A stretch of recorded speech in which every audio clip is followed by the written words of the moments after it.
Então, beleza, pessoas. Bem, hoje a gente vai falar sobre autismo.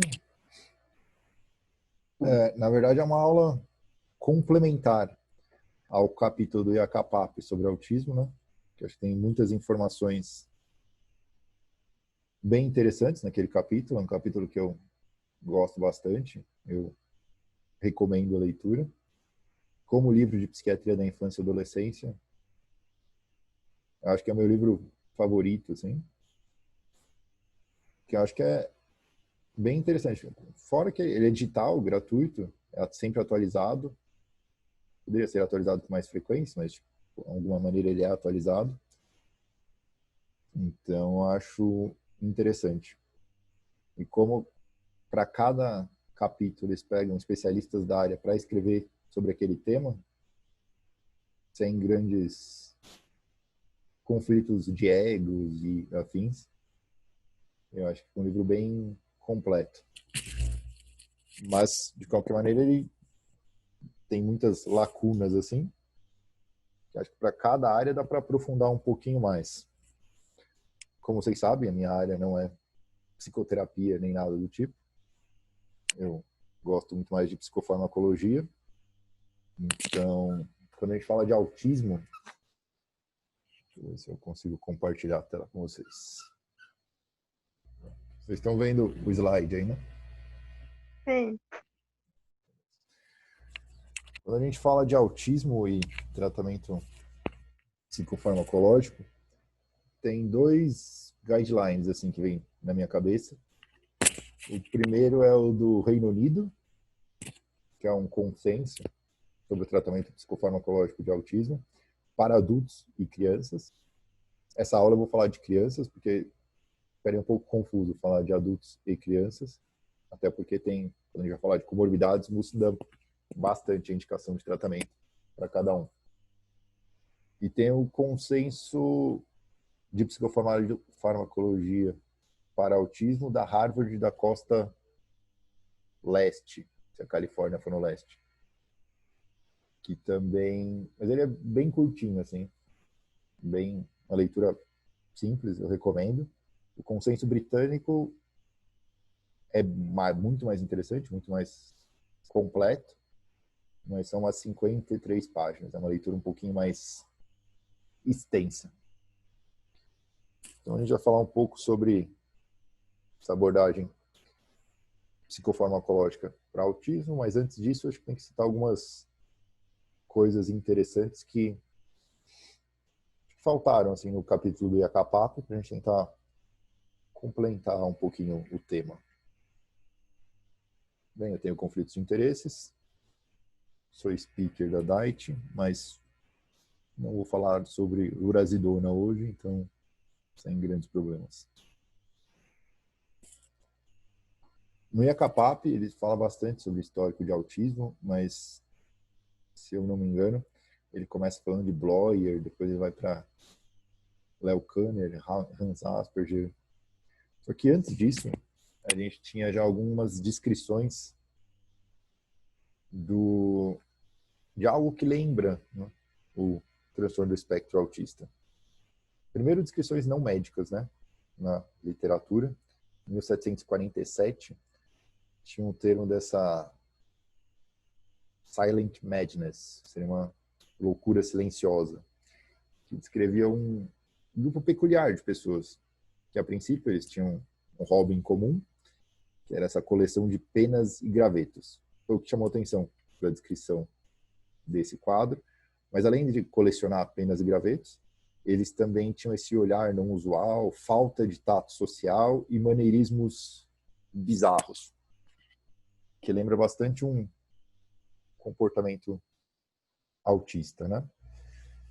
Já em 1789, aí um caso bem mais famoso, né? Que é vocês devem já ter conhecido, pelo menos a história da Disney sobre o assunto, The Wild Boy of Aveyron, não sei pronunciar o termo em francês, mas que foi descrito como quase autistic. Foi basicamente uma criança, que era essa região é um bosque, com muitas árvores e onde tinham lobos. E essa criança foi encontrada lá com 11, 12 anos de idade, e ela não tinha sido criada por humanos, né? Ela viveu no meio dos animais. E ela tinha um comportamento um tanto quanto peculiar, né? Tem até tem um filme em preto e branco que chama com esse nome também. Mas essa criança depois, quando ela foi reintroduzida na sociedade, demorou um tempo para se adaptar, mas funcionalmente ela ficou muito mais parecida com uma deficiência intelectual leve do que como um autismo. Mas quando ela foi encontrada, ela também tinha esse olhar não usual, falta de tato social, tinha uns maneirismos que eram estranhos, mas principalmente muito mais pela criação dela do que qualquer outra coisa. A Disney tem uma adaptação dessa história, né? Em Mowgli, o Menino Lobo, foi baseado nessa história aqui de 1789. E a primeira descrição médica, de fato, sobre autismo foi em 1879, Henry Maudsley, que ele falou da insanidade das primeiras fases da vida. Foi algo bem interessante essa descrição. Claro que depois foi muito mais elaborada, e aí vem o Bloyer, o Kanner, o Asperger, que depois teve uns probleminhas com o regime nazista, mas fazem a descrição clássica. Mas esse começo aqui, essas citações prévias de autismo, acho que devem fazer parte. O Mowgli também é um livro antes de que foi adaptado pela Disney, né? Claro que é uma história muito mais fantasiosa da Disney, mas de fato foi um caso que aconteceu. Quando a gente vai falar de prevalência de autismo, o fato que mais chama atenção e todo mundo comenta é esse fato do aumento da incidência de autismo. Isso é algo interessante, né? Se a gente pegasse em 1996, a gente tinha 2,5 para cada 10 mil. Em 2001, 16. Faltou um zero ali. 16,8 para cada 10 mil pessoas. Quando a gente pega em crianças, a gente fala em uma para. Primeiro era uma para 118, depois uma para 60. E é interessante pensar o que causou esse aumento de prevalência e afins. Tem várias teorias para isso, né? Mas uma das coisas é que o diagnóstico antes era muito desconhecido. Tem países que até hoje, quando reclamam muito que quando essas crianças faziam 18 anos, parece que o diagnóstico sumia, elas eram só classificadas como deficiência intelectual ou esquizofrenia. O próprio capítulo do IACAPAP tem uma manifestação da Ucrânia, onde pais estão se manifestando, falando que os filhos deles são autistas, não esquizofrênicos, não deficientes intelectuais. Então, isso é uma coisa que chama um pouco a atenção, né? Um diagnóstico recente e a divulgação dele não é um diagnóstico recente, mas a incorporação desse diagnóstico no meio médico, acadêmico, em unidades básicas de saúde, é algo recente. Então, reconhecer e fazer o diagnóstico, acho que talvez tenha sido o que mais tem aumentado essa prevalência. Claro que tem teorias bizarras sobre o aumento dessa prevalência, né? Uma das coisas que vale a pena citar, o Dr. Wakefield, depois perdeu o direito de ser médico, mas até hoje ele faz palestras por aí. É um cidadão que publicou um artigo com dados fabricados no Lancet, que também eu teve que se retratar e explicar a publicação, em que vacinas causavam autismo. E aí ele faz uma correlação com esse aumento de prevalência, com o aumento das taxas de vacinação. Isso é bizarro. Vacinas não causam autismo. Não não é discutível nem nada. Não causam autismo e um ponto pacífico. Ele perdeu, apesar de... Deixa eu voltar ao slide.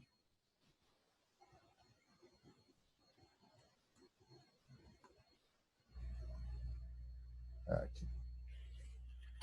Apesar dele ter perdido o direito de ser médico, ele ainda faz palestras e tem muitas pessoas que ainda divulgam esses fatos. A gente tem um movimento anti-ciência atualmente rolando no Brasil, anti-vacina. Infelizmente, ele foi um dos precursores desse movimento anti-vacina.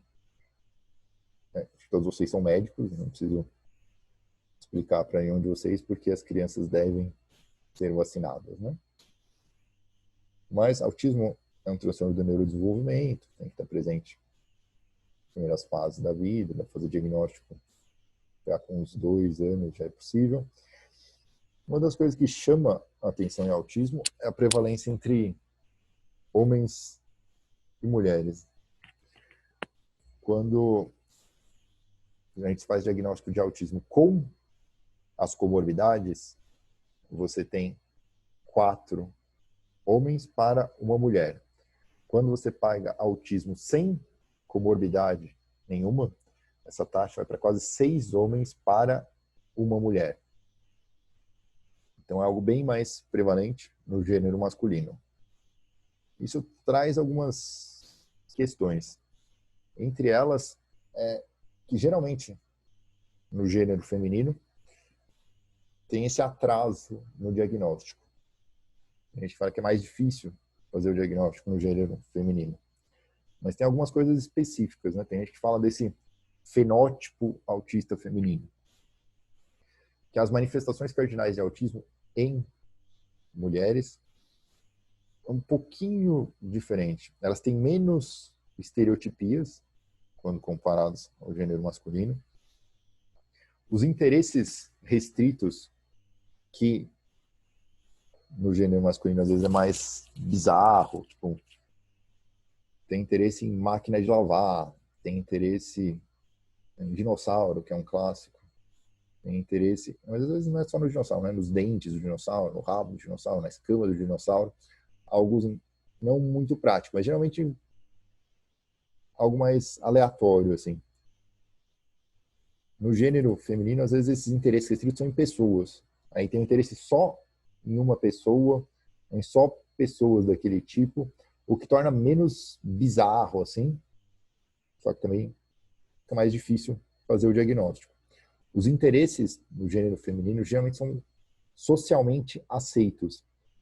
Não tem essa coisa tão bizarra, tão peculiar que a gente vê em autistas do gênero masculino. E mulheres, por definição, têm melhores estratégias sociais do que homens.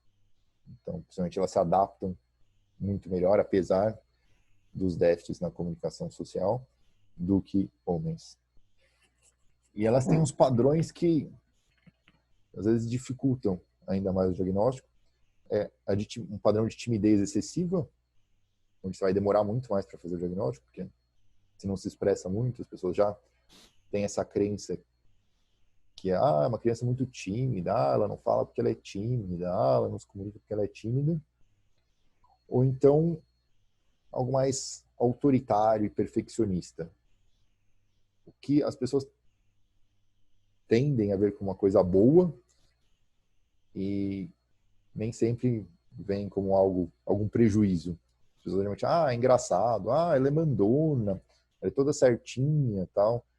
Mas precisa ver o quanto isso está dentro de uma curva esperada para a idade ou quanto isso desvia da curva, né? Então, além do diagnóstico ser muito mais prevalente no gênero masculino, variando entre 4 para 1 a 6 para 1, dependendo se você considera as comorbidades ou não, o diagnóstico no gênero feminino também é um pouquinho mais difícil. Custo para transtorno do espectro autista.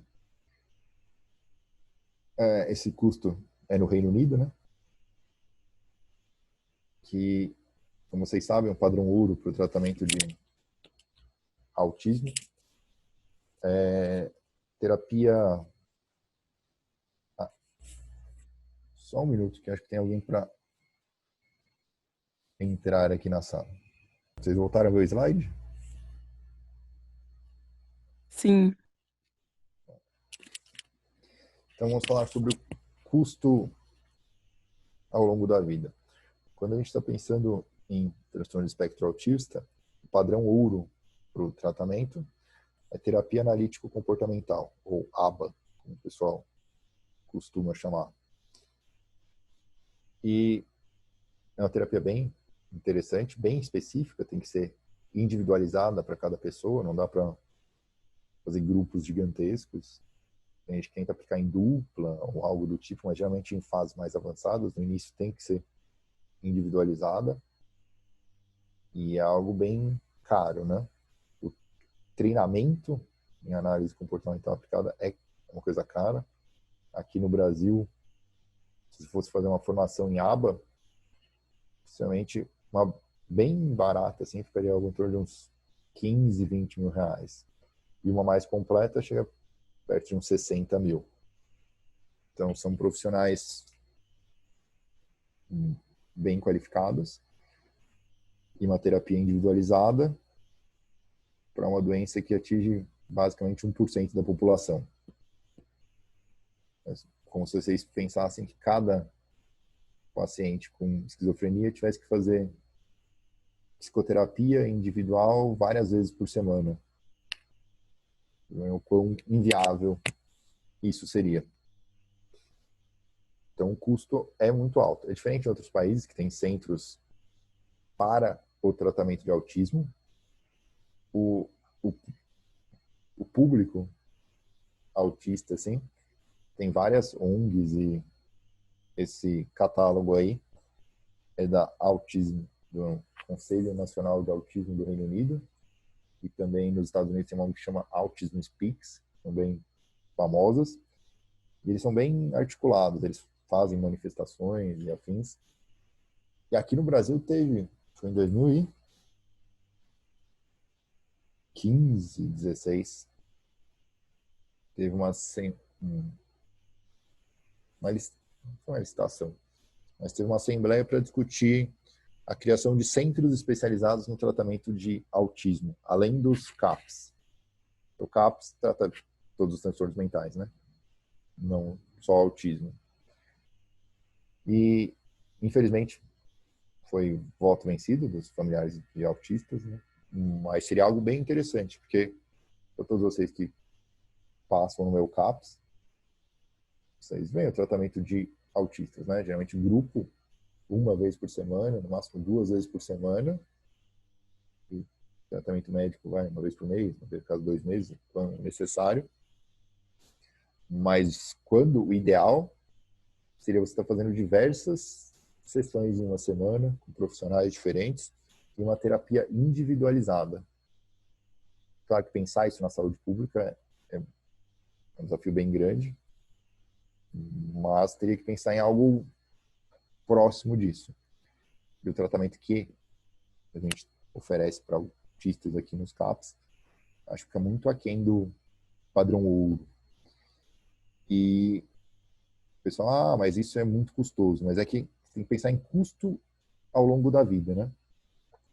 Porque quando você investe no tratamento na infância e adolescência, ao longo da vida, essa pessoa tem potencial para ser mais produtiva, ter uma melhor qualidade de vida e ter uma renda, conseguir ser uma pessoa produtiva, se manter.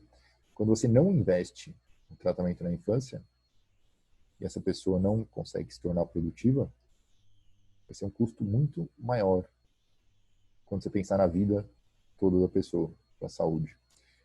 Então, é claro que é uma conta que nem todos os governantes gostariam de fazer, porque é um investimento muito alto para fazer na infância. Se você pegar longitudinalmente, compensa. Mas se você pensar num mandato de 4 anos, isso nunca vai compensar. Mas só para vocês terem uma noção, quando a gente pensa em custo ao longo da vida, quando a gente tem deficiência intelectual comórbida, algo entre 1,5 milhões de libras esterlinas. E, se eu não me engano, a libra está R$ 6, R$ 6,50, algo do tipo. Então, vocês façam a conta em reais. Quanto mais ou menos daria esse custo ao longo da vida? E sem deficiência intelectual comórbida, claro, fica um pouco mais fácil, mas mesmo assim, 0,9 milhão de libras esterlinas. Não é um valor muito baixo. Quando eu estava falando de comorbidade, eu estava falando de deficiência intelectual, porque é a comorbidade mais comum, né? 29% das pessoas têm deficiência, 29,2% das pessoas têm fobia social comórbida, 28,1% transtorno de déficit de atenção e hiperatividade, 28,1% transtorno opositor desafiante. E uma coisa curiosa, que tem umas comorbidades religiosas, né? Que a gente tem que respeitar as crenças de todos, mas no mínimo peculiares. Na Coreia do Norte, pelo xamanismo, que é uma religião, eles acreditam que se você tem um filho autista, é porque os seus antepassados cometeram muitos, não são pecados, mas é como se fossem pecados ou erros X na vida, e aí esses pecados ou erros seriam reencarnados no seu filho para purificar a, a alma da sua família ou algo do tipo. Então, além de tudo isso, ainda tem essas crenças religiosas. Foi proibido, né? Mas parece que no século passado uma das maneiras de se livrar dessas crenças era sacrificando as crianças autistas.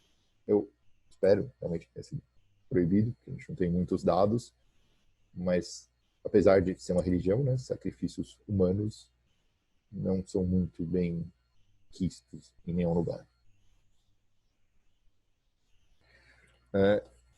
Vocês podem falar, viu, pessoas, se vocês tiverem dúvidas, questões, qualquer coisa do tipo. Não é porque está gravando que vocês não podem falar, até porque dá para cortar coisas depois e afins. A não ser que vocês não queiram aparecer de jeito nenhum, mas se vocês não quiserem aparecer, vocês podem perguntar, depois eu corto a parte de vocês falando. Beleza? Vocês estão vivos? Beleza. Sim. Tranquilo. Então, a participação ilustre, senhor Lucas, do Piauí. O senhor pode falar, vou gravar o senhor aqui. A gente passa lá para o Piauí.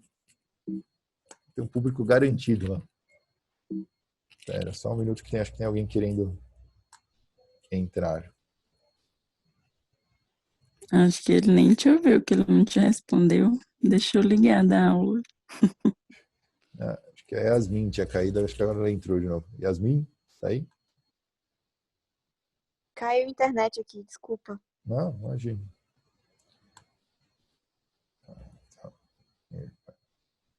Pronto. Vocês estão vendo os slides, hein? Sim. Sim, sim. A gente estava falando em comorbidades. Uma coisa que é interessante quando a gente compara a taxa de comorbidade psiquiátrica, né? Mesmo pensando só em psiquiatria, o transtorno de espectro autista tem 60 a 79% de comorbidade. Então, na verdade, é mais difícil você achar um autista só com autismo do que algum autista com alguma comorbidade. Mas o que me chamou a atenção, na verdade, que eu decidi colocar esse slide desse estudo foi a taxa de comorbidade na população geral, que é algo bem interessante. Eu sempre encho o saco dos meus residentes para eles fazerem todos os diagnósticos dos pacientes, porque muitas vezes os pacientes não têm só um diagnóstico, né? Então é importante fazer todos os diagnósticos. Na população geral, a taxa de comorbidade psiquiátrica é de 40%. Então, 4 de 10 pacientes que vocês atenderem tem que ter 2 diagnósticos, ou mais, né? Então, é algo bem importante. Muitas vezes o pessoal acaba não fazendo. Faz um diagnóstico e beleza, esquece. Mas para autismo é essencial você fazer todos os diagnósticos, até porque só pelo espectro autista já tem diversas questões, mas esses diagnósticos comórbidos vão influenciar diretamente no tratamento. E uma coisa que eu coloquei essa figura aí da Autism Speaks, que é um manual para os pais, mas que é algo interessante, que não é exatamente uma comorbidade, mas a restrição alimentar em autistas é um problema que muitas vezes não vai fechar critério para um transtorno alimentar, mas é algo que muitas vezes é bem difícil de lidar. Saber fazer orientações alimentares é algo bem importante, ou referenciar os pais para uma fonte confiável é algo essencial, assim, porque já é um transtorno do neurodesenvolvimento e com alimentação inadequada, as coisas vão piorar bastante. E a alimentação, como vocês sabem, é algo que eu gosto bastante quando a gente está falando de psiquiatria. A gente vai retomar isso mais para frente. DSM-4 e DSM-5 foi... nenhum de vocês era psiquiatra na época, mas quando teve essa mudança do DSM-4 para o DSM-5, foi para os autistas foi algo bem não muito amistoso, assim, né? Tiveram diversas mudanças interessantes. A interação e comunicação, que eram itens separados no DSM-4, viraram só comunicação social, que é algo mais interessante. Síndrome de Asperger, autismo atípico e transtorno global de desenvolvimento sem outra especificação viraram espectro autista, mas o grande problema que a gente teve foi nesse transtorno global do desenvolvimento sem outra especificação. A gente vai falar mais para frente. E uma coisa que foi bem interessante, as respostas sensoriais alteradas, que eram do DSM-3, foram abandonadas no DSM-4, foram reinseridas no DSM-5, que é bem interessante, acho que faz parte, sim. É um sinal cardinal de autismo, então acho que foi interessante ser retomada. E acho que isso é uma coisa bem interessante do DSM, né? Ele às vezes faz algumas coisas, mas reconhece às vezes que estava errado, volta atrás, faz mudanças, tem modelos propositivos, qualquer um pode opinar no desenvolvimento. Então é um instrumento que eu acho bem democrático. Os critérios para o espectro autista ficaram um pouco mais amplos, né? A inclusão dessa história prévia foi fantástica, porque se pegar os critérios, tem tal, ou história prévia de tal, ou história prévia de. Isso é muito interessante, porque deixou o critério um pouco mais, o diagnóstico um pouco mais amplo, e em países de terceiro mundo, facilitou o tratamento.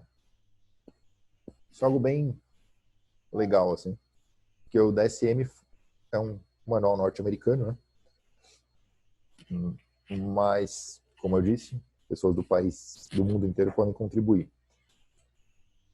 E em outros locais do mundo, pelo DSM-4, quando a pessoa não fechava mais os critérios, não tinha essas palavrinhas, histórias prévias, basicamente a pessoa melhorava dos sintomas de autismo. Alguns governos, ou basicamente o médico falava que ele melhorou do espectro, não estaria mais dentro do critério para autismo, e as pessoas paravam de ganhar benefício, porque autismo é um diagnóstico que tem diversos benefícios, né? A pessoa pode ganhar um auxílio de renda, tem isenção de imposto para comprar veículos, isenção tarifária. Antigamente tinha isenção de conta de luz, tinha desconto na conta de água, só que alguns desses benefícios foram perdidos. Então, o pessoal ficou com um pouco de medo de a pessoa, tipo, sair do diagnóstico, não fechar, melhorar e não fechar mais o diagnóstico e parar de ganhar esses benefícios. Isso seria sei lá, um impedimento, ou não implicaria muito alguns pais no tratamento dos filhos, porque se eles melhorassem, eles perderiam o benefício, que muitas vezes é a renda da família. Porque uma pessoa com autismo que precisa de suporte ou que exige muito suporte, vai precisar de alguém cuidando dele quase que em tempo integral. Então, muitos pais não conseguem trabalhar, ou cuidadores não vão conseguir. Então, acho que justo, inclusive, que eles ganhem algum benefício. E não é justo que os pais invistam no tratamento e saiam do espectro e percam o benefício. Seria algo meio dual. Então, a inclusão dessa história prévia no DSM-5 é uma coisa que eu achei fantástico. E também não tem esse impedimento para estimular os pais a se dedicarem ao tratamento. Anderson, eu estava vendo no capítulo, né, tem uns videozinhos de uma palestra, e aí tem uma que eles falam da diferença do 4 para o 5, que eles falaram especificamente dos Estados Unidos, que foi uma coisa que eu achei interessante, que às vezes tinha alguns diagnósticos que eram meio que forçados, que eles botavam, por exemplo, botava mais para autista ou mais para Asperger, porque aí tinham tratamentos diferentes liberados pelo convênio. Sim. Então, às vezes, não era liberado tudo para a mesma categoria. Então, agora, como virou o TEA, virou o espectro, aí tudo é liberado para todo mundo, teoricamente. Isso ajudou também no tratamento, né? Sim, com certeza. Nos Estados Unidos tem essas especificidades. Eles só liberam um tratamento que é aprovado para tal coisa. Em espectro fica mais fácil. Mas eu gostei bastante das mudanças, na verdade, de autismo do DSM-5. Mas tem um porém, que a gente ainda vai chegar mais para frente. Teve uma das mudanças que foi tanto quanto polêmica. Mais um DSM-5 ainda permitiu a inclusão de comorbidades, né? Fazer o diagnóstico de comorbidades, já como parte dos especificadores. E a grande mudança do DSM-5 foram os especificadores, né? Acho que isso é uma sacada muito inteligente, porque dentro de uma síndrome tem quadros muito distintos. Então, tentar especificar mais é bem interessante. Tem especificadores de gravidade, que tem escrito bem grande no DSM-5, que não é para você utilizar esse especificador de gravidade para determinar o nível ou o quanto de tratamento o paciente necessita. Já pensando nesse lance dos convênios, que poderiam pensar em, se ele só exige apoio, não preciso liberar tal tratamento. Então, o DSM se resguardou quanto a esse comentário que o Dr. Ciro fez. Ele já veio escrito no DSM. Mas, didaticamente, a gente pensa, né?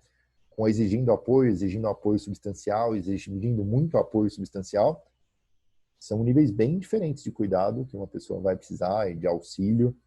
Exigindo muito apoio substancial, a pessoa vai precisar de auxílio 24 horas por dia, né? Então é bem diferente de um autista que exige algum apoio. Mas, justamente para os convênios não taxarem qual tratamento seria por gravidade, já vem isso escrito no DSM.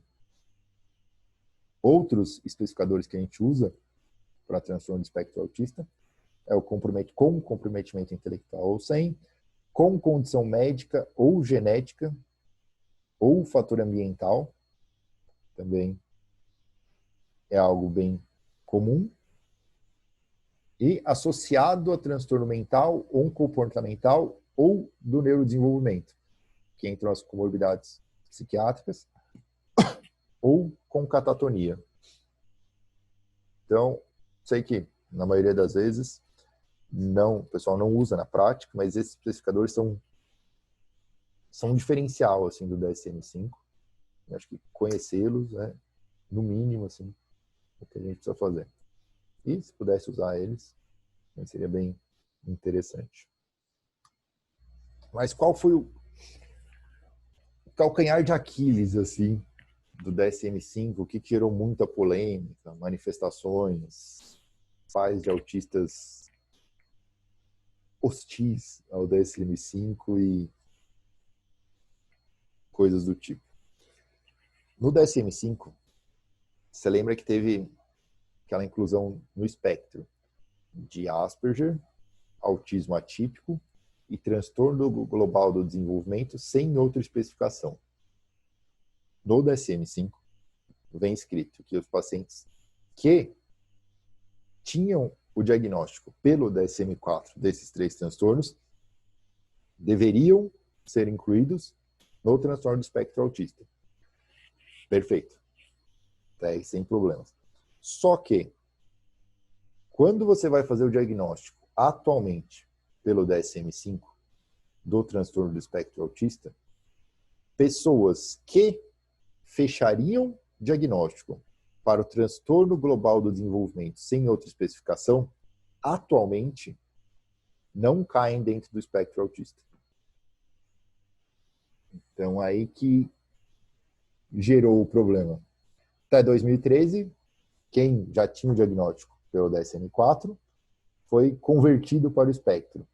Mas uma pessoa que for fazer o diagnóstico em 2016 com o DSM-5, possivelmente não vai encaixar alguém que, se você utilizasse o DSM-4, fecharia critério para transtorno global do desenvolvimento sem outra especificação no espectro autista. Deu para entender? Sim. Essa foi a parte mais polêmica assim, dessa mudança para espectro. Mas é bem nítido, que ficou bem claro nesse ano que quem já fechava critério era para manter. Mas atualmente, se você for usar o DSM-4, tem pessoas que você faria o diagnóstico que pelo 5 você não faria. Essa parte ele não fala no vídeo não, que ele fica só fazendo a propaganda do DSM-5, né? Acho que você tem que falar. Eu gosto bastante do DSM-5, mas tem que reconhecer as críticas também, né? Faz parte da ciência. Tem que saber admitir quando você está errado, ver as partes que não deram certo. Por exemplo, arborizando horrores, né? Só para as pessoas dizerem que eu gosto de arborizar. Mas vocês viram que ontem a Organização Mundial da Saúde, segunda, a Organização Mundial da Saúde suspendeu todos os trials com cloroquina para o tratamento do SARS-CoV-2, reconhecendo que tem um risco do uso da cloroquina, né? A cloroquina foi um estudo com 6 continentes, com 100 mil pessoas, tinha mais de 20 mil tomando cloroquina ou hidroxicloroquina. Os grupos que usaram tiveram maior mortalidade, maior taxa de eventos cardiovasculares. Então, fez sentido para mim, né? Reconhecer, olha, acho que a gente está no caminho errado, vamos parar esses trials para não matar mais gente e vamos tentar outra coisa. Acho que isso faz parte. O DSM-5 não é perfeito, está longe disso, mas, claro, que demora uns anos e para os familiares que estão vivendo nesse momento, não interessa, né? Você vai rever daqui 5 anos, meu filho está agora, entendo. Mas é o que a gente tem atualmente, esses modelos que demoram anos, mas eles vão se adaptando. É democrático, todo mundo pode votar. Beleza? Então, senhor Ciro, pode tirar a cloroquina da sua gaveta. Não vai ser muito bom o senhor usar, se o senhor se contaminar, não. Poxa, eu tô tão triste agora, não vou mais passar pelo telefone. Pode doar a sua.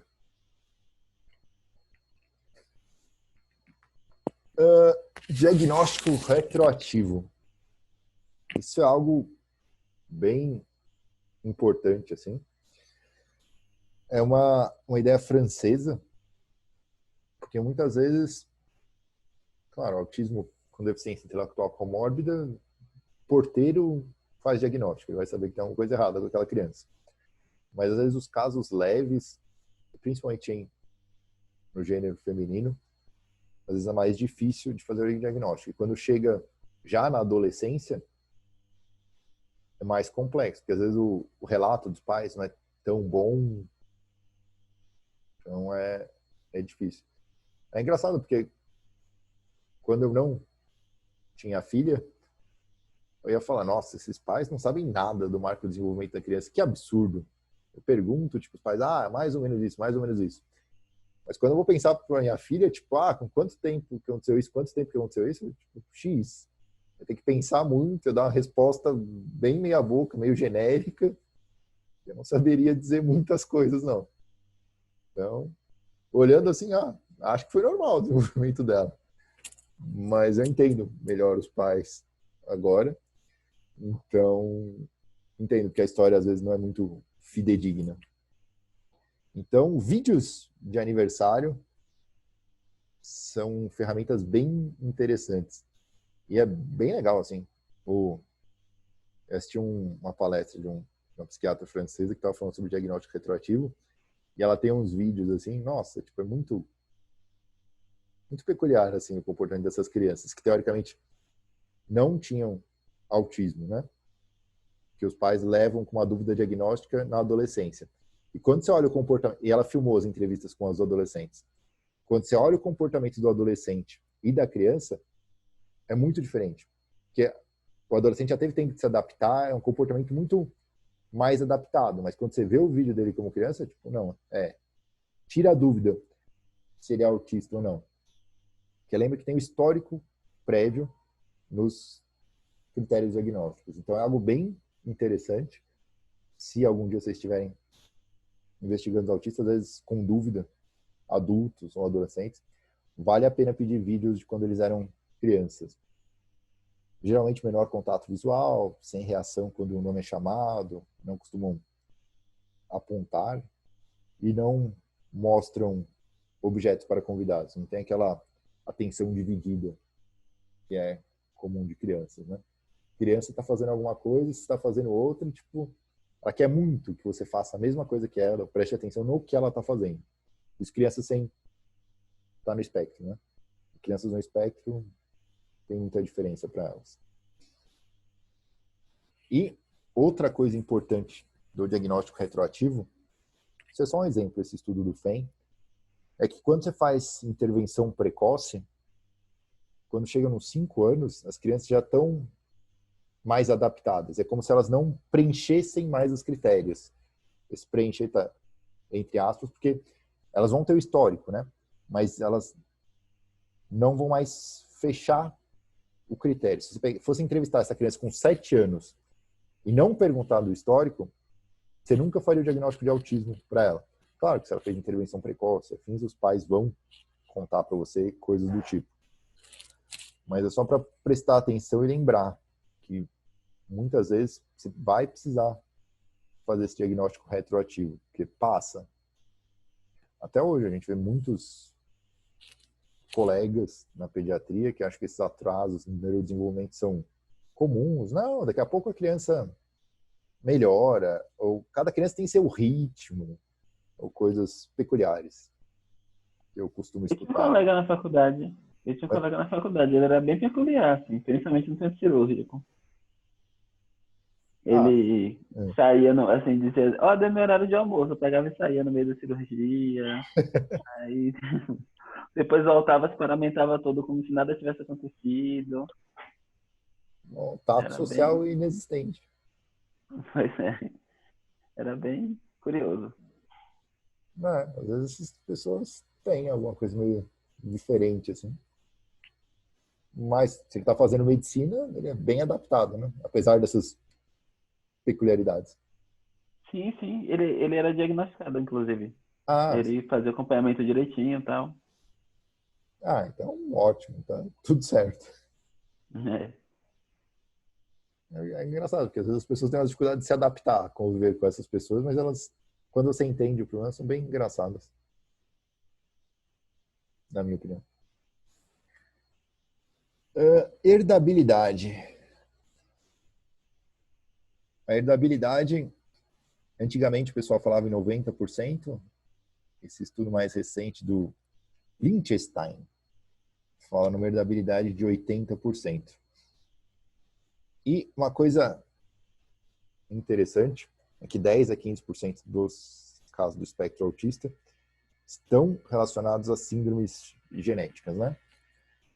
do X frágil, ou Martin Bell, a Phelan-McDermid e a esclerose tuberosa. Obviamente, vocês lembram de todas essas síndromes da faculdade, mas só por precaução, eu coloquei algumas delas aqui e mostrar onde pesquisar informações confiáveis também é interessante. Não sei se vocês conhecem o NORD, que é essa Instituição Nacional para Desordens Raras. Você pode colocar o nome de qualquer doença bizarra que ele acha, assim, e informações bem completas sobre as doenças. É muito bom. Quando algum paciente fala de alguma síndrome X, esdrúxula, que ele tem, ou fala que a família tem, e eu não tenho a mínima ideia do que se trata, eu geralmente procuro. Nessa base, geralmente aparece. É bem interessante. Então, a paciente, eu esqueci o nome da síndrome dela, mas ela me falou que a síndrome que cursa com anemia, plaquetopenia, hiperfrouxidão ligamentar, fibromialgia e não sei o quê. Aí quando ela me contou, eu falei, nossa, será que síndrome peculiar, né? Existe mesmo. E aí eu fui pesquisar, sim, era bem isso mesmo. Muitas vezes é meio frustrante, né? Que não tem nenhum tratamento, nem nada do tipo. Mas, pelo menos, é bem confiável essa base. Eu utilizo e recomendo. Bem, a síndrome do X frágil, sem grandes questões, né? Curso com uma deficiência intelectual, geralmente mais leve em mulheres, moderado para grave em homens, tem atraso na linguagem, atraso no desenvolvimento motor, comportamentos autistas, o que seria o grande fator confundidor, mas tem face alongada, frouxidão ligamentar, e algumas características físicas que ajudam na distinção.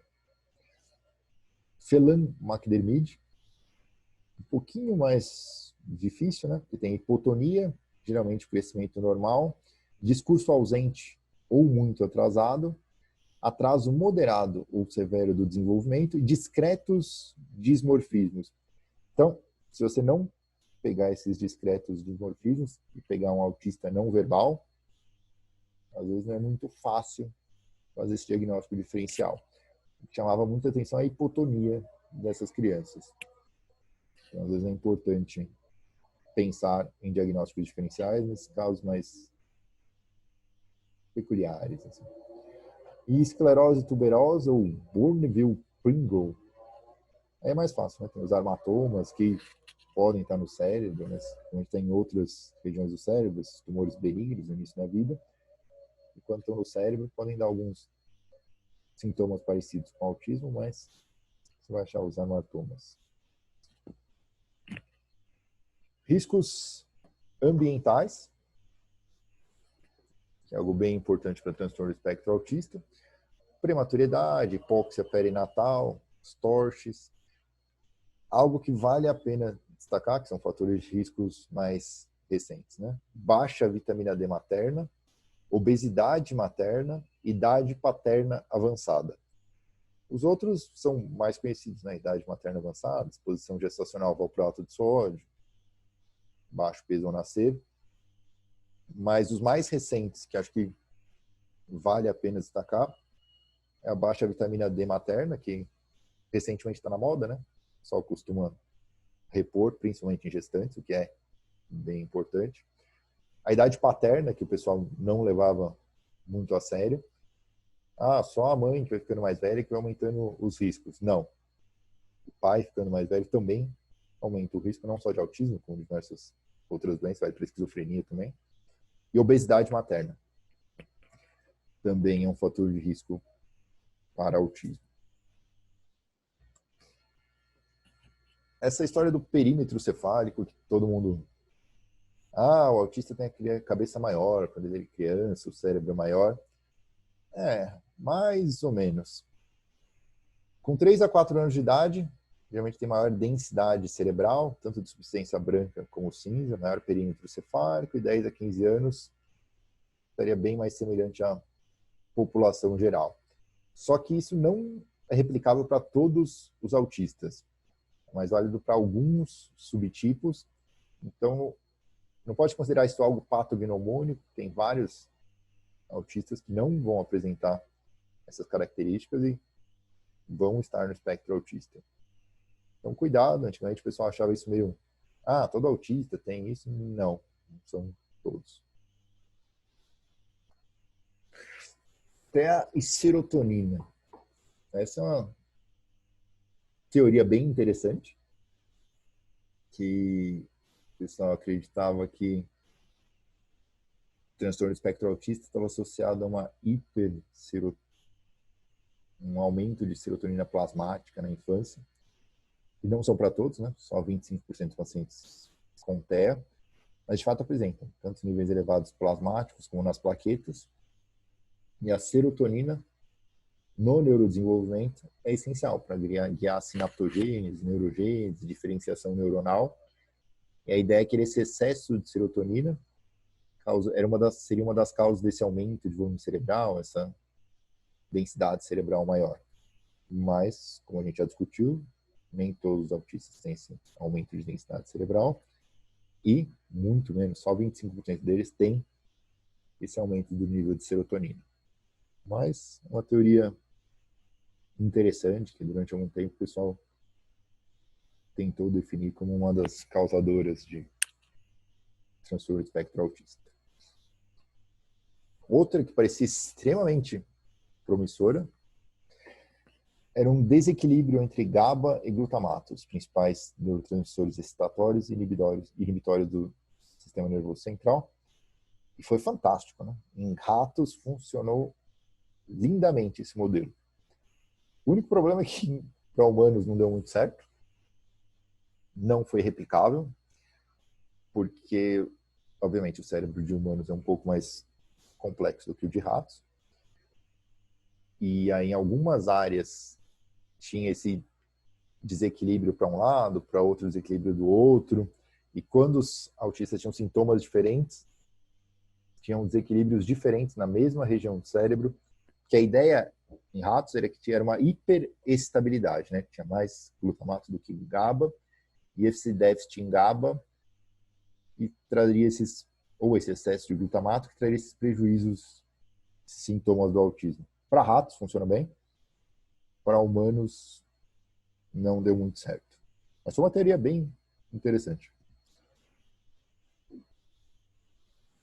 E quais são as maiores dificuldades quando a gente está falando em transtorno do espectro autista?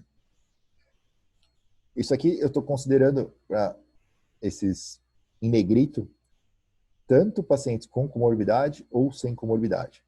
Então, tanto com deficiência intelectual ou sem deficiência intelectual, pacientes com transtorno do espectro autista, 85% deles vão apresentar irritabilidade, birras e automutilação ou comportamentos de autolesão. 50% a 80% vão ter dificuldades com sono. Essencial em tratamento com autistas, entrevistas com autistas, encontrar o padrão de sono do paciente. Porque insônia é um fator de risco para diversos transtornos mentais, mas insônia está diretamente relacionada à irritabilidade, que é um fator extremamente prevalente no espectro autista. Então, não dá para fazer uma entrevista psiquiátrica em autistas sem perguntar sobre o sono deles. Além disso, 42% a 55% tem algum problema com ansiedade, 53% tem TDAH ou sintomas de transtorno de déficit de atenção e hiperatividade, e 7% a 37% TOD ou transtorno de conduta. Mas os essenciais são o sono, a irritabilidade, birras e automutilação. E outra grande dificuldade em TEA é estresse parental. Como vocês podem imaginar, é fácil para quem gosta de psicogeriatria pensar em cuidadores de Alzheimer, né? É algo bem estressante, fator de risco para diversos transtornos mentais. E conviver com uma criança autista 24 horas por dia também não é muito fácil. Então, o nível de estresse parental tem uma correlação linear com número e severidade de sintomas cardinais no autismo e sintomas comportamentais. quanto mais estressados os pais, mais sintomas e mais problemas comportamentais as crianças no transtorno espectro autista vão ter. Então, independente do tipo de tratamento que você vai fazer, eu vou fazer ABA, eu vou fazer terapia de esquema, eu vou fazer não sei o quê, orientação parental tem que estar em qualquer linha de tratamento. Porque, por mais que essas terapias sejam interessantes, se os pais não adotarem elas e não replicarem esse modelo em casa, nenhuma delas vai funcionar. Então, você depende muito dos pais para tratamento do espectro autista. Então, orientação parental é algo essencial. Eu, de vez em quando, oriento uns TCCs de uns residentes. Alguns dão certo, outros não, né? Esse aqui ficou bem interessante. Infelizmente, a gente não conseguiu publicar, porque pularam algumas etapas e a gente não tinha aprovação do comitê de ética, né? Porque a gente aplicou os questionários. Mas, basicamente, foi um grupo de orientação parental que a gente fez. Então, basicamente, a gente aplicava algumas escalas no começo e depois no final. E a gente fez alguns grupos com o objetivo de orientar sobre algumas situações comuns, né? Baseada nessa escala que os autistas tinham. A gente fazia orientação parental e depois de 15 dias os pais voltavam e a gente tirava a dúvida se eles conseguiram aplicar aquelas orientações ou algo do tipo. Então eram sempre avaliação, reavaliação, avaliação, reavaliação, avaliação, reavaliação. Obviamente, isso é estudo pequeno, não dá para tirar nenhuma conclusão generalizada, mas vocês podem ver que sempre, quando a gente fazia a orientação parental, na semana seguinte, tinha uma diminuição significativa dos problemas abordados. Então, é algo bem importante, assim, quando a gente está falando em transtorno do espectro autista. Tem que fazer orientação parental. Sem orientação parental, sua chance de sucesso no tratamento é quase nula. Bem, pessoas, vou fazer uma pausa de uns 5 minutos, só para uma água, para ver se vocês acordam, e aí a gente retoma. 16h10, a gente retoma. Beleza? Beleza. Valeu. Beleza, Anderson. Beleza. Bem, pessoas, vamos retomar. Todos vivos ainda? Sim. Vamos. Vamos lá. O ponto. Então, beleza. Então vamos falar sobre a parte interessante, né? Sobre psicotrópicos no transtorno do espectro autista. É um tema bem controverso, assim. Como vocês podem ver por esse slide, tem pensamentos bem distintos. No Reino Unido, isso é algo, e nos Estados Unidos, né? Cerca de quase 30% dos pacientes com transtorno do espectro autista são medicados, mas aqui muda bastante, né? No Reino Unido, 9,7% são medicados com coisa para o sono, 7,9% com psicoestimulantes e 7,3% com antipsicóticos. Já nos Estados Unidos, 13% com psicoestimulantes, 8% com antidepressivos, que nem está entre os 3 mais no Reino Unido, e 8% com antipsicóticos. Então, essa taxa de antipsicóticos é semelhante. Psicoestimulantes muito mais nos Estados Unidos do que no Reino Unido. E medicação para o sono muito mais no Reino Unido do que nos Estados Unidos, onde aparece mais antidepressivos. Ideias de por que no Reino Unido é utilizado muito mais medicação para o sono do que nos Estados Unidos? O que vocês acham disso?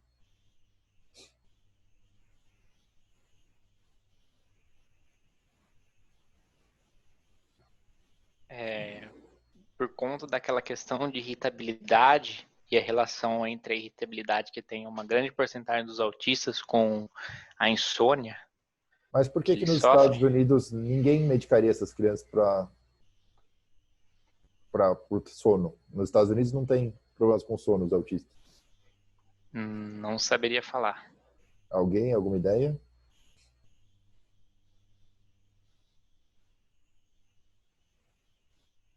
Porque lá as prescrições são mais restritas, assim, dessas classes. Por aí. Porque uma das medicações mais prescritas para problemas no sono com autismo, em autismo, é melatonina, né? E para vocês que já tiveram nos Estados Unidos, qualquer criança que entrar numa farmácia, pega melatonina e compra no caixa e não tem registro nenhum disso, né? Não tem muito quanto quantificar quanto desses autistas nos Estados Unidos fazem uso de melatonina. Porque não é uma droga de prescrição, é amplamente vendido no supermercado, farmácia, qualquer coisa. Então não é quantificável. Então, imagino que muito por causa disso essa diferença. Enquanto no Reino Unido, para TEA, geralmente eles fazem receita de melatonina. Não dá para quantificar. Mas a gente vai falar um pouco mais disso no decorrer dos próximos slides. Uma das coisas que vale a pena destacar é que o transtorno do espectro autista, como eu falei, aumentou bastante a taxa de diagnóstico e a prevalência, mas o aumento das prescrições nos Estados Unidos é algo fantástico, né? 300% de aumento nas prescrições. Então, anteriormente, muito desses autistas que não estavam sendo medicados ou não tinham a prescrição e acabaram ganhando prescrições. Só um minuto. É assim, lá em Salvador, né, quando eu passei na faculdade, a gente não teve quase nada de infantil, mas a gente passou no centro de referência de autismo. Não sei se era porque era um centro de referência, que é um caso mais grave, mas, tipo, 100% usavam risperidona. Ah, sim. Todo mundo. Quando você vai a algum centro especializado, no CAPS, sei lá, deve ter um paciente que eu lembro que não toma medicação, todo o resto toma. É que a maioria, nem todos os autistas são nesses centros especializados, é uma população viciada. Mas, sim, a maioria deles em centros especializados tomam, sim. E risperidona é igual água para autista. Mas tem algo bem, não que seja essencial, mas todo mundo prescreve. Tem um neurologista famoso lá em São Bernardo, que ele faz o diagnóstico de autismo, não interessa se a criança tem queixa ou não. Ele faz o diagnóstico de autismo e passa risperidona, porque eu não entendo muito a prescrição dele. A única coisa que passa na minha cabeça é que ele acha que risperidona trata o autismo, ou algo do tipo. Porque às vezes você pergunta para mim, mas por que ela está tomando risperidona, senhora? Não sei, ele falou que ele tinha autismo e passou risperidona. Entendi. Geralmente precisa de alguma queixa, né, pra gente medicar, mas esse neurologista específico, assim, ele tem umas prescrições, no mínimo, peculiares. Mas uma das coisas com o aumento da prevalência de autismo que a gente pensa em 1% da população geral, que é uma taxa semelhante à esquizofrenia, né? Então, vocês imaginam que isso representa para o mercado uma taxa expressiva da população que pode fazer uso de medicação. Então, para a indústria farmacêutica, é algo bem interessante. Desde 2000 tiveram diversas drogas tentando ser aprovadas oficialmente para alguma coisa do espectro autista. Nenhuma conseguiu aprovação para os sintomas cardinais, assim, mas a gente tem 2 drogas aprovadas para irritabilidade, por exemplo. Então, é uma coisa que não tinha muito interesse da indústria farmacêutica. E com o aumento da prevalência, obviamente cresceu o interesse da indústria farmacêutica, aumentaram muito os estudos com psicotrópicos nessa população, e a gente tem um leque maior de opções, né? É claro que não explica totalmente, mas é um dos motivos.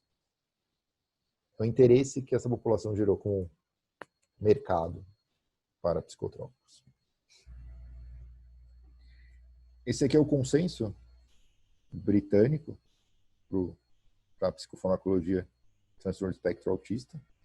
53 páginas. Para os interessados do tema, uma leitura bem interessante. Então, vamos lá.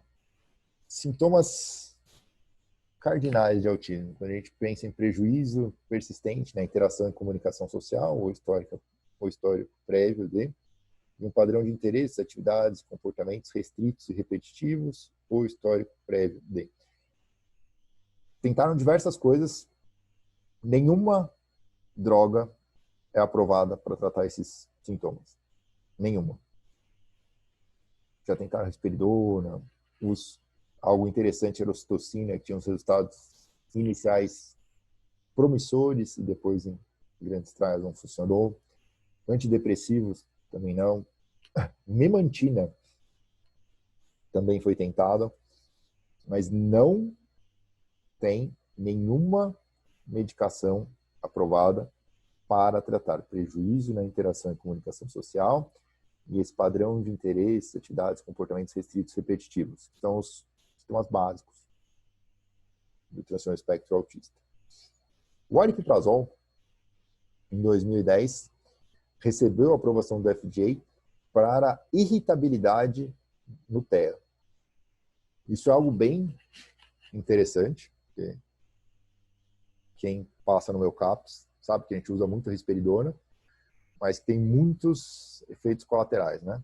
A gente pega muito paciente com galactorreia, com aumento de peso, às vezes umas distonias, mas mais raro. Mas galactorreia e síndrome metabólica é algo diário. A gente usa muito a metformina por causa disso, né? Mas, infelizmente, galactorreia a gente acaba tendo que suspender o antipsicótico, apesar de, às vezes, ver melhores nos sintomas. Então, ele é aprovado para irritabilidade. Claro que, às vezes, apresenta sedação e sonolência. A catisia geralmente é transitória, né, com aripiprazol, então não é tão importante. E a taxa de efeitos colaterais é baixa, 20%, 10%. E com o aripiprazol foi observado melhora de comportamentos estereotipados e comportamentos repetitivos. Ah, então ele melhora os sintomas cardinais. Não, é que quando ele apresenta comportamento, melhora desses comportamentos, ele também melhora a irritabilidade. Então tem o fator confundidor, né? Porque será que esses comportamentos melhoraram porque ele melhorou a irritabilidade ou porque ele melhora propriamente esses comportamentos? E não tem evidência estatística suficiente para fazer essa diferenciação. Então é algo que costuma melhorar, mas quando melhora a irritabilidade sozinho, a gente não tem evidência que a aripiprazol melhore comportamento estereotipado e repetitivo. Mas é uma medicação bem interessante. Não está tão associada à síndrome metabólica quanto a risperidona. Não tem aumento de prolactina. Então, acaba, claro que o problema é financeiro, né? Risperidona aqui em São Paulo tem no SUS. E quando a gente faz comparação de preço de aripiprazol e risperidona é mais barato. Então, quando os pacientes às vezes têm que comprar, o grande problema do aripiprazol é o custo dele.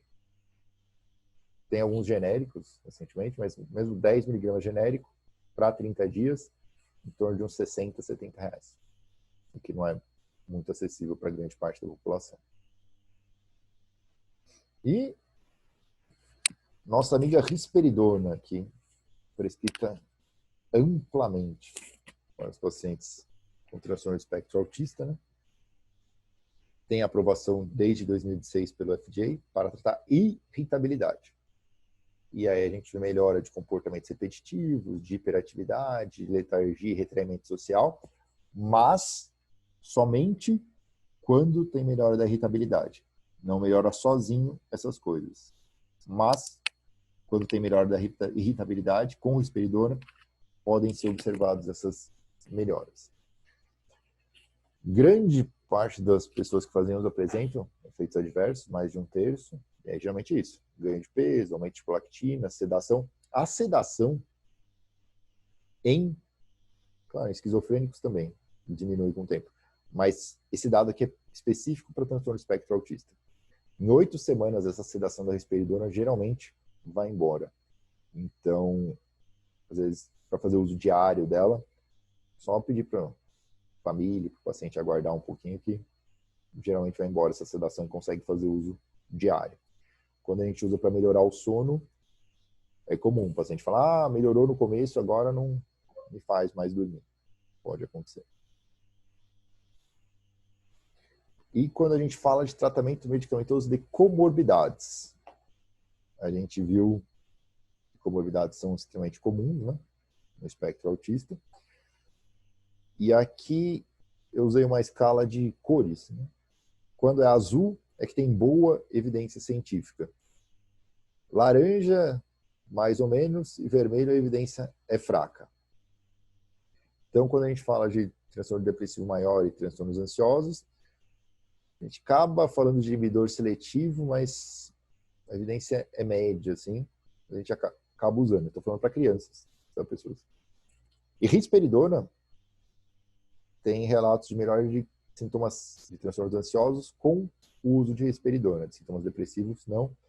Com evidência média também. Para transtorno do sono, a evidência é muito boa para a melatonina, principalmente na Europa, né?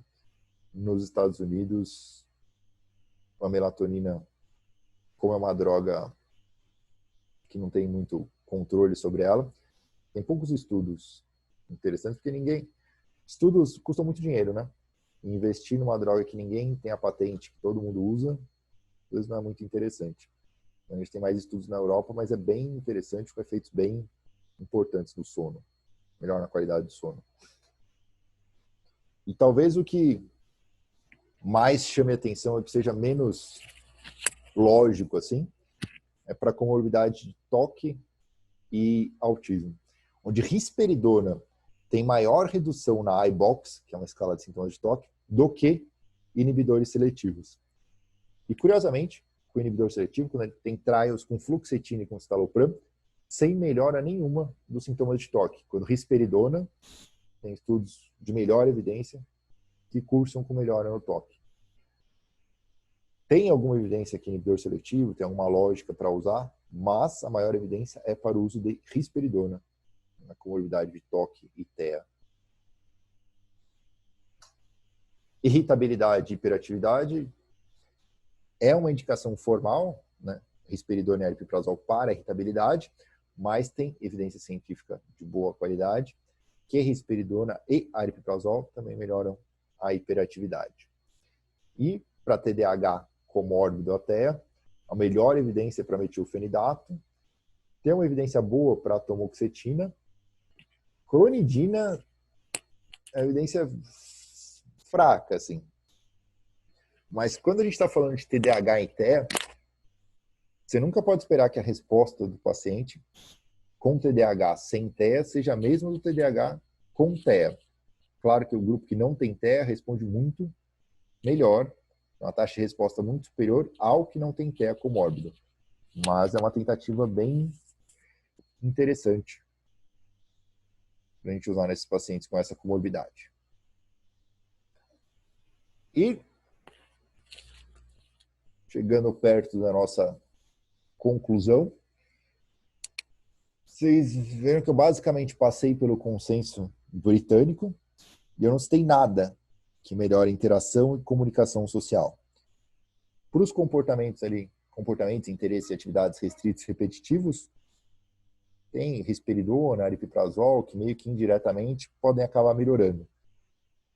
Mas nada para interação e comunicação social.